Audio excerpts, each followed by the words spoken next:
प्रश्न। सन 1920 और 1930 के वर्षों में भारत में समाजवादी विचारों के उभार का वर्णन कीजिए। समझाइए कि इन विचारों ने राष्ट्रवादी आंदोलन को किस प्रकार प्रभावित किया। उत्तर। 1। भारत में समाजवादी विचारधारा का विकास तथा स्वाधीनता आंदोलन के उद्देश्यों पर इसका प्रभाव। 20वीं सदी के चौथे दशक में कांग्रेस के अंदर और बाहर समाजवादी विचारों का तेजी से प्रसार हुआ। राष्ट्रीय आंदोलन के आरंभिक दिनों से ही उसका झुकाव निर्धन जनता की ओर था। सन 1917 की रूसी क्रांति के प्रभाव से राजनीतिक मंच पर गांधी जी के उदय से तथा दूसरे और तीसरे दशकों में शक्तिशाली वामपंथी गुटों के बनने से यह प्रवृत्ति और मजबूत हुई। राष्ट्रीय आंदोलन के अंदर और पूरे देश के पैमाने पर एक समाजवादी भारत की तस्वीर को लोकप्रिय बनाने में जवाहरलाल नेहरू ने सबसे महत्वपूर्ण भूमिका निभाई। कांग्रेस के अंदर वामपंथी प्रवृत्ति के मजबूत होने का प्रमाण यह था कि 3 बार जवाहरलाल नेहरू तथा 2 बार सुभाष चंद्र बोस कांग्रेस अध्यक्ष पद के लिए विजयी हुए।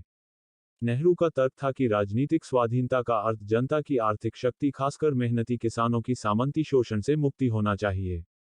सन 1936 में लखनऊ अधिवेशन में अपने अध्यक्षीय भाषण में नेहरू ने कांग्रेस से आग्रह किया कि वह समाजवाद को अपना लक्ष्य बनाए तथा खुद को किसान और मजदूर वर्गों के और भी पास लाए। सन 1920 से 1930 के वर्षों में समाजवादी विचारों का उभार एवं उनका भारतीय राष्ट्रीय आंदोलन पर प्रभाव। 1। भारत में 20वीं सदी के चौथे दशक में कांग्रेस के अंदर और बाहर समाजवादी विचारों का तेजी से प्रसार हुआ।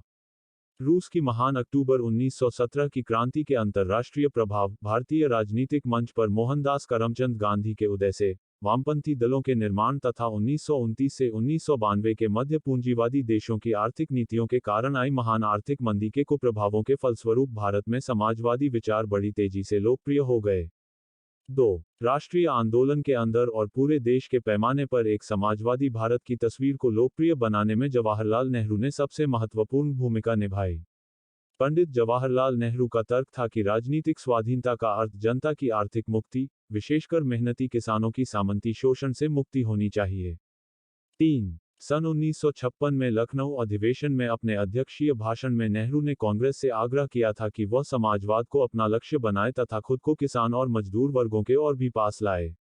उनका विश्वास था कि मुस्लिम जनता को उनके प्रतिक्रियावादी सांप्रदायिक नेताओं से दूर हटाने का यही सबसे अच्छा उपाय था।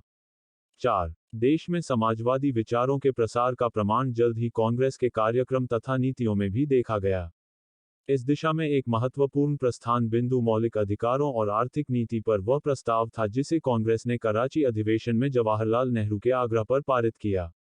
प्रस्ताव में घोषणा की गई कि जनता के शोषण को समाप्त करने के लिए राजनीतिक स्वाधीनता में लाखों भूखे लोगों की वास्तविक आर्थिक स्वाधीनता भी सम्मिलित होनी चाहिए। प्रस्ताव में जनता को मूल नागरिक अधिकारों, जाति, पंथ, लिंग के भेद के बिना कानून के आगे सबकी समानता, सार्वभौमिक बालिग मताधिकार आधार पर चुनाव तथा मुक्त और अनिवार्य प्राथमिक शिक्षा की बात की गई। लगान और मालगुजारी में काफी कमी, लाभहीन जोतों के लिए लगान माफी, खेतिहरों के ऋणों में तथा सूदखोरों के नियंत्रण से राहत, जीवनयापन योग्य मजदूरी समेत मजदूरों के लिए बेहतर दशाओं, महिला मजदूरों के लिए काम के सीमित घंटों और सुरक्षा, मजदूरों तथा किसानों के लिए संगठित होने और यूनियन बनाने के अधिकार तथा प्रमुख उद्योगों, खदानों और यातायात के साधनों पर राज्य का स्वामित्व या नियंत्रण जैसे वायदे भी इस प्रस्ताव में किए गए थे। प्रस्तुति समापन। आपका धन्यवाद। Disclaimer: This notes has been made after a lot of research, yet the accuracy of the answers may vary. The author assumes no responsibility or liability for any errors or omissions in the content of this notes.